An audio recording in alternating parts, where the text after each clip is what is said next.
अस्सलाम वालेकुम नाज़रीन, मैं हूं आपकी होस्ट फातिमा काज़मी। उम्मीद करती हूं आप सब खैरियत से होंगे।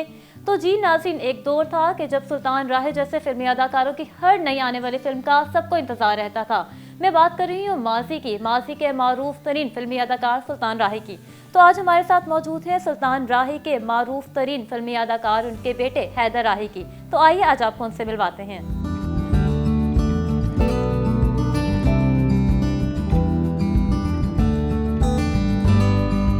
अस्सलाम वालेकुम, कैसे हैं आप? वालेकुम अस्सलाम, अल्हम्दुलिल्लाह फाइन, थैंक यू।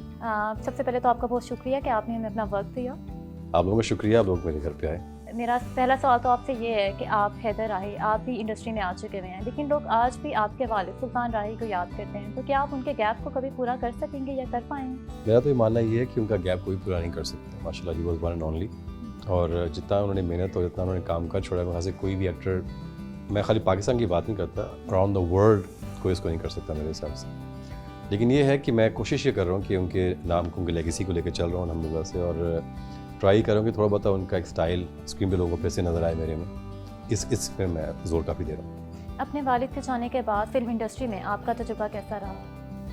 कुछ चीज़ों में फ़र्क तो पड़ता है, ऑब्वियसली बात है। जब पेरेंट्स ज़िंदा होते हैं तो और चीज़ होती है, उनके जाने के बाद थोड़ा बहुत फ़र्क तो पड़ता ही है। लेकिन जो लोग उनसे तभी प्यार करते थे वो आज भी तो वैसे ही प्यार करते हैं।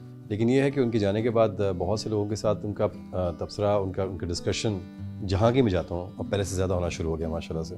और मेरे हिसाब से कभी भी मैंने किसी के मुँह से उनके बारे में कोई बैड कमेंट्स कभी भी नहीं सुने। हमेशा लोगों ने जब भी बात की उनके बारे में अच्छे लोगों ने माशाल्लाह बोला।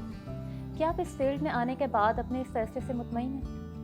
बिल्कुल 100%, because I think I was 5 years old जब से मैंने डिसाइड किया था कि मैं बिकम एन एक्टर। और तब से मैंने इसको परसू भी किया। जब मैं अमेरिका में था, एक्टिंग स्कूल और सारा मैंने किया।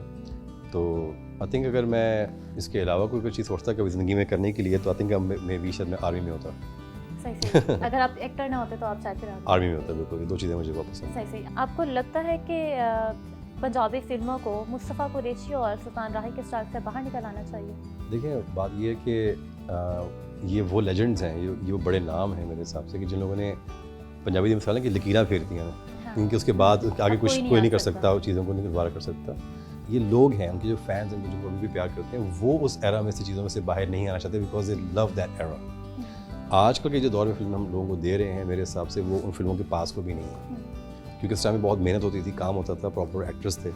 अब आजकल के अगर आप देखें आसपास, आपको कोई ना हमारे पास कोई प्रॉपर हीरोइन है, ना हमारे पास कोई प्रॉपर विलन है, ना हमारे पास प्रॉपर कोई डायरेक्टर है, कोई भी अवेलेबल नहीं है इस वक्त। तो आप अब तक कितनी फिल्म्स कर चुके हैं और कैसा एक्सपीरियंस रहा है उसमें? मेरी अल्हम्दुलिल्लाह बस सेंचुरी होने वाली है।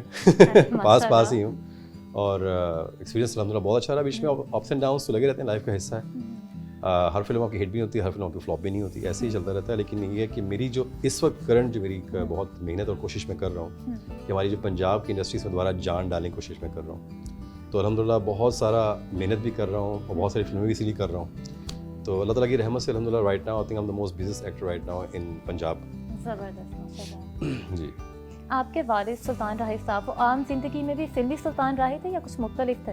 देखें, उनका जो कैरेक्टर स्क्रीन के ऊपर था बहुत एग्रेसिव और बहुत एक वायलेंट किस्म का था। लेकिन घर में मेरे हिसाब से बहुत ज़्यादा उससे टोटली ऑपोजिट थे। बहुत ही ज़्यादा डाउन टू अर्थ, बहुत ही हम्बल, बहुत ही लविंग और फुल ऑफ लाइफ।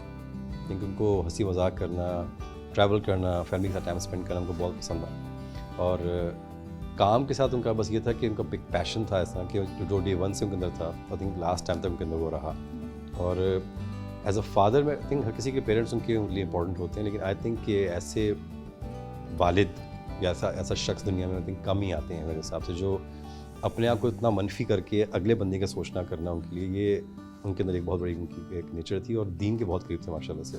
सुल्तान राहे साहब की कुछ खास यादें जो उनके फैंस के लिए बहुत अहम हो लेकिन अभी तक उनसे पोशीदा हो? उनकी नेचर के बारे में I think everybody knows everything माशाल्लाह। जितना उनका वो एक खुली किताब की तरह उनकी लाइफ रही है।